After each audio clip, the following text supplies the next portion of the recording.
السلام علیکم ورحمۃ اللہ وبرکاتہ۔ میں محمد امتیاز پلامی۔ معزز ناظرین، آپ اچھی طریقے سے جانتے ہیں کہ بریلی مذہب سے تعلق رکھنے والے علماء خطبہ اپنی بھولی بھالی عوام کو اپنے دام فریب میں پھنسائے رکھنے کے لیے انہیں بچوں کی طرح کہانیاں سناتے ہیں،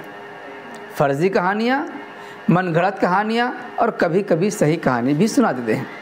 لیکن فرضی کہانیاں زیادہ ہوتی ہیں۔ ابھی آپ سنیں، بریلی مذہب سے تعلق رکھنے والی ایک جماعت ہے دعوت اسلامی،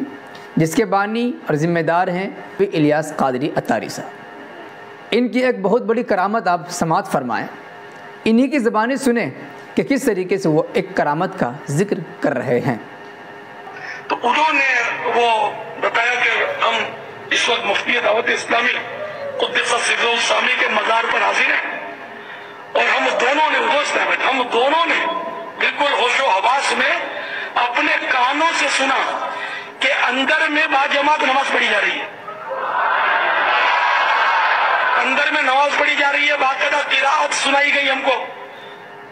ظہر کا وقت ہو باقاعدہ وہ قرات سنائی دی گئی، اور سلام پھیرنے کے بعد اللہم انت السلاموں کی دعا بھی ہم نے سنی۔ صلو علی الحبیب۔ معزز ناظرین، آپ نے سنا یہ جناب کتنی شاندار کہانی سنا رہے ہیں۔ اس کہانی کو ان کی کرامت سمجھ لیجئے کہ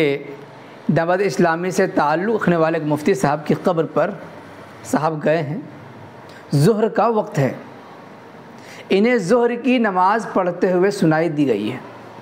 قرات سنائی دی گئی ہے۔ ظہر کی نماز، ایسا لگتا ہے کہ قبرستان میں ظہر کی نماز باجماعت پڑھی جاتی ہے تو جہری نماز پڑھی جاتی ہے قبر کے اندر، وہ بھی جماعت کے ساتھ پڑھی جا رہی ہے کہ جتنے بھی مرحومین ہیں دعوت اسلامی سے تعلق رکھنے والے تمام کے تمام جمع ہو گئے ہوں، اور دعوت اسلامی کے جو مفتی صاحب ہیں وہ بھی وہاں پر امامت فرما رہے ہیں، اس امامت کی اور جماعت کی نماز انہیں سنائی دی گئی ہے، سنایا گیا ہے، اور یہ کہا گیا کہ آپ جا کر اپنے چینل پر اعلان کر دیجئے کہ دعوت اسلامی سے جڑو گے تو یہ فائدہ ہوگا کہ مرنے کے بعد بھی قبرستان میں تمہیں جماعت سے نماز پڑھنے کی توفیق ملے گی، اور وہ بھی دعوت اسلامی کے مفتی صاحب کی امامت میں۔ صراحت کر رہے ہیں کہ اپنے کانوں سے سنا ہے، ہوش و حواس میں، یہ کوئی خواب کا تذکرہ نہیں ہے کہ چلو ہاں خواب میں دیکھ لیا، اس کی تعبیر ہو سکتی ہے۔ انہوں نے ہوش و حواس میں اپنے کانوں سے سنا ہے ظہر کی نماز باجماعت ادا کی جا رہی ہے، اور ظہر کی نماز کی قرات بھی سنائی جا رہی ہے۔ آج تک کسی نے دعویٰ نہیں کیا کہ مدینہ شریف میں جہاں پیغمبر آقا صلی اللہ علیہ وسلم تشریف فرما ہیں، صدیق اکبر، عمر فاروق رضی اللہ تعالی عنہم بھی ہیں، وہاں پر کسی نے جماعت کی آواز سنی ہو۔ ایک سے ایک بڑے اللہ والے قطب غوث گئے جاتے ہیں، لیکن کسی نے یہ نہیں کہا کہ وہاں پر بھی جماعت سے نماز ہو رہی ہے۔ لیکن پاکستان میں ایک صاحب ہیں جن کی نماز جماعت سے ہو رہی ہے، اور انہوں نے ہوش و حواس کے ساتھ اس جماعت کی نماز کو سنا بھی ہے، اور یہی نہیں بلکہ سلام کے بعد جو دعا پڑھی جاتی ہے اللہم انت السلام ومنک السلام وتبارکت یا ذا الجلال والاکرام، یہ دعا بھی انہیں سنائی گئی ہے۔ بہرحال کچھ بھی ہو،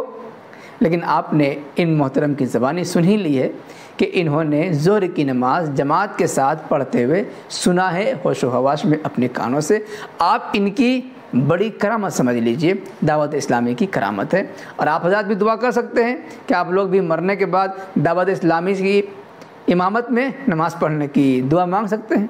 ویسے اس سلسلے میں آپ حضرات کی کیا رائے بنتی ہے کمنٹ باکس میں ضرور لکھیں، پسند آئے تو لائک کریں، اور دنیا کو بھی بتا دیں کہ دنیا میں ایسے لوگ بھی ہیں، اللہ والے موجود ہیں، جنہوں نے اپنے کانوں سے سنا ہے کہ قبر میں جماعت سے نماز ہو رہی ہے۔ ظہر کی نماز میں قبر میں قرات بھی